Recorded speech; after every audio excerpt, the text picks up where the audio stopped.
At what age are you considered past it? We're talking about the job market, by the way. Is it over when you're in your 40s, 50s, 60s, 70s, 80s? 80s maybe, 90s maybe. Oh, heck. No. So for a lot of us, we might think we're going to never stop working because we can't afford to. But there comes a point in your life where, frankly, people don't want to employ you.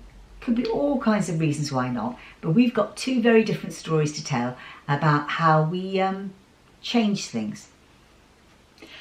I moved to Gibraltar when I was 50, after being in the vending industry, which I did love and enjoy, and I was good at it, for 20 years. So all of a sudden, I'm in Gibraltar and I'm thinking, what am I going to do? So the only thing you can do is to get the skills that you've got and maybe put them into a different industry. I had a little look at the industry that I had been in, and it didn't seem to me to be viable for me to start something in Gibraltar, logistics wise. So I just had to look for a job. Luckily, friend of a friend of a friend, and I got a job. And I carried on doing that job for 10 years, because what I also found was I was good at selling. So maybe I couldn't sell shop fitting, but I could sell the company. I could sell what we did. I could sell the after sales. I could sell the quality of the work that we produced and the quality of the people we employed. And it worked. I ended up as a director of the company. But then what happened? Then came the big crash. We survived the crash. And subsequent to that, about maybe 4 or 5 years later, we just found ourselves in a terrible position and we were unable to claw our way out. So we had to close the company. Devastation, because by this time I'm 60. I'm thinking then that I was going to retire, and I'm thinking, okay, fair enough. It's not going to be the retirement that I had originally planned, because I planned to work part-time, carry on with the company, etc. That all obviously fell way down the tubes. So then I had to start looking at what was I going to do, because could I retire? No, I couldn't retire because they changed the law. And now I've got 7 years in front of me that I've got to earn money at. So literally I had to use the skills again and try and find something that would, that would help. And I have to tell you, I had more jobs between the ages of 60 and 65, 66, because COVID was in the middle of all that little gap, than I had for the previous 30 years. What can I say? But I'm still here. And I have got my pension now. You've just got to adapt. So talking about adaptability, rather like you, I've always worked in one industry, and it's been communications. I started in advertising, spent 10 years in that job, moved into public relations, spent 12 years in that job, but always working with creatives, with branding. It was an industry I loved and I still love.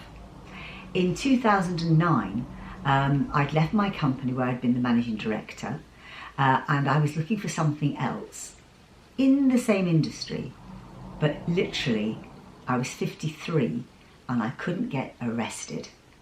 I knew that I was good at my job, but I couldn't find anyone who wanted to employ me, and I tried hard. And I don't just mean going to London, I was trying in the suburbs, I was trying in other counties, I even tried looking abroad.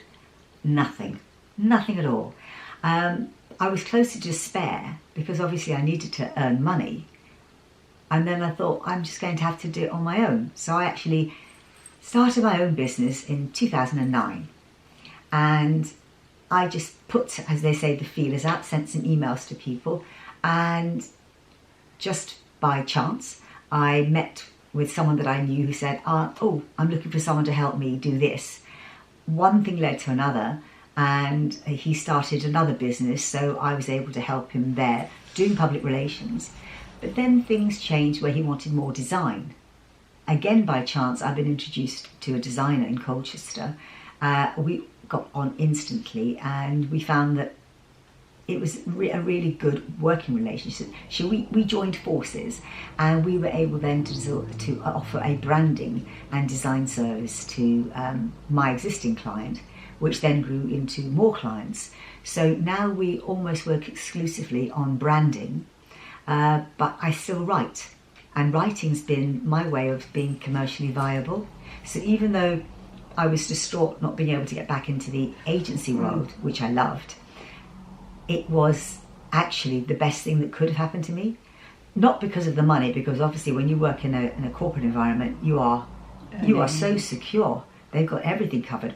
Private health cover, your holiday pay, everything's there. Dress allowance. I mean, there were lots and lots of perks. But once I was on my own, but obviously working with a designer, I found that I had more opportunities and I could do more. So rather like you said, you had loads more jobs in your 60s. I work as a branding consultant. I try not to do very much PR now. I do occasionally, but I try not to. I do a lot of copywriting for various clients, sometimes on a retained basis, often on a freelance basis, but it means I can write and write and write. But one thing, I won't bore you with it, writing led to me starting a career in modelling. So after the cancer, I'd lost my hair, it went grey. Nobody liked my grey hair, so I wrote an article about it.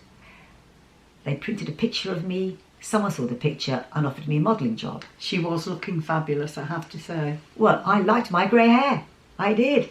And that led me to now have a job where I am working in branding, copywriting, modelling and acting.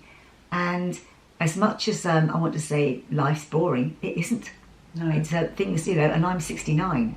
So in terms of are we past it? No, We're not. absolutely not, because she's got me into the modelling and the Yeah. acting as well.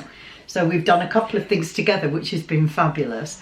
And yeah, it's a source of income, not huge for me because I only do little bits, but it would be so nice to think that now at our ages that we still can do a little bit and we still have an impact. We still make a mark. And I think that is brilliant, because everybody needs to make a mark.